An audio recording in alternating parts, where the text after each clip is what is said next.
দেশ থেকে পাচার হওয়া অর্থের পরিমাণ ও অবস্থান নিরূপণ করা হচ্ছে। আপোষে বা আইনি প্রক্রিয়ার মাধ্যমে অর্থ ফিরিয়ে আনা হবে, এমনটাই জানিয়েছেন বাংলাদেশ ব্যাংকের governor doctor Ahsan H Mansur. দুপুরে চট্টগ্রামে বাংলাদেশ ব্যাংকের সম্মেলন কক্ষে মানি লন্ডারিং প্রতিরোধ কার্যক্রম ও সমসাময়িক ব্যাংকিং বিষয়ে সাংবাদিকদের সাথে মতবিনিময় সভায় তিনি এ মন্তব্য করেন। গভর্নর আরও বলেন, গেল 15 বছরে দেশ থেকে মোট 2.5 থেকে 3 লাখ কোটি টাকা পাচার হয়েছে।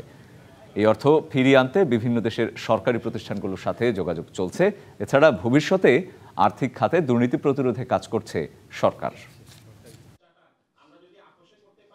আর্থিক খাতের, ব্যাংকিং খাতের একটা বড় অংশ কতিপয় পরিবার বা গোষ্ঠী তারা মানি লন্ডারিং করে এটাকে বাইরে নিয়ে চলে গেছে। সে সম্পদ ফিরিয়ে আনার ব্যাপারেও আমরা কাজ করছি।